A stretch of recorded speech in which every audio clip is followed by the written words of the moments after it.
সাধক বামাখ্যাপার অন্যতম সিদ্ধপীঠ এই তারাপীঠ।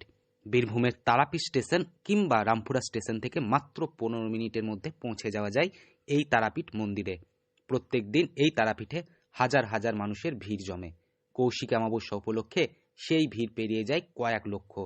তারাপীঠ মন্দির থেকে মাত্র 2 কিলোমিটার দূরে রয়েছে সাধক বামাখ্যাপার জন্মভিটে, সেখানেও দর্শনার্থীদের ভিড় জমে।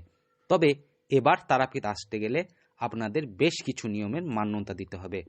তারাপীঠে মা তারার মন্দিরে এসে মায়ের পুজো দেওয়ার পর মায়ের সাথে একটা ছবি তোলার ইচ্ছে সকলেরই থাকে। তবে 18 ডিসেম্বর অর্থাৎ পয়লা পৌষ থেকে সেই ইচ্ছায় ঘাটা পড়তে চলেছে দর্শনার্থীদের।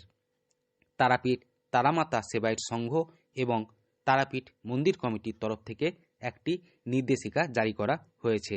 সেখানে জানানো হয়, মা তারার গর্ভগৃহে ছবি তোলা এবং মায়ের সাথে ছবি তোলা। মন্দিরের তরফ থেকে কি নতুন নির্দেশিকা জারি করা হবে? এখন হচ্ছে এই সিদ্ধপীঠ মহাপীঠ তারাপীঠে যত দিন যাচ্ছে মানুষের ভক্তের ভিড় তত বাড়ছে।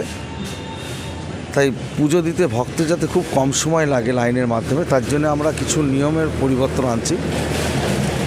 ব্যাপার হচ্ছে প্রথমেই যেটা ছবি তোলা, মোবাইল নিয়ে ঢোকা, মায়ের ছবি তোলা, এগুলো নিষেধ করা হচ্ছে, এর ওপর নিষেধাজ্ঞা জারি হচ্ছে।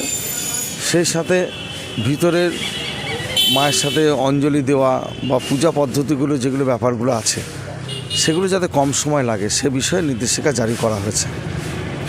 সম্পূর্ণভাবে নিষিদ্ধ। এছাড়াও কোনো সহকারী পূজারী ও দর্শনার্থীদের স্মার্টফোন নিয়ে মন্দির চত্বরে প্রবেশ করা যাবে না।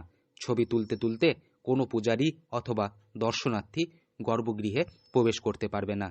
এই বিষয়ে তারাপীঠ মন্দির কমিটির সভাপতি তারাময় মুখোপাধ্যায় জানান, যত দিন যাচ্ছে ততই তারাপীঠ চত্বরে দর্শনার্থীদের ভিড় বাড়ছে।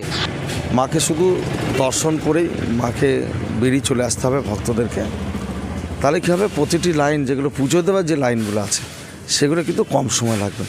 তা আমাদের যা কিছু নিয়ম হোক না কেন আমরা কিন্তু ভক্তের সুবিধার্থে সমস্ত নিয়ম চালু করছি। কারণ এখানে বিশেষ বিশেষ দিনে হাজার হাজার মানুষের ভিড় হয়, সেই ভিড়ের মধ্যে থেকেও যাতে সুস্থভাবে লাইনটা যাতে চলতে পারে সেই ব্যাপারেই মাথায় রেখে নির্দেশিকা জারি করা হয়েছে, বা এই নিয়ম বলবৎ হবে কয়েকদিনের মধ্যে। সেই কারণেই দর্শনার্থীদের যাতে লাইন দিয়ে পুজো দিতে সময় কম লাগে তার জন্য কিছু নতুন নিয়ম জারি করা হয়েছে। মায়ের সাথে ছবি তোলার পাশাপাশি মা তারাকে অঞ্জলি দেওয়ার ক্ষেত্রেও কিছু নির্দেশিকা জারি করা হয়েছে। এবার থেকে মা তারাকে দর্শন করার পরেই সেখান থেকে বেরিয়ে যেতে হবে। ভক্তদের সুবিধার্থে এই নির্দেশিকা জারি করা হয়েছে বলে জানান তারাপীঠ মন্দির কমিটির সভাপতি তারাময় মুখোপাধ্যায়। বীরভূম থেকে সৌভিক রায় রিপোর্ট, লোকাল 18 বাংলা।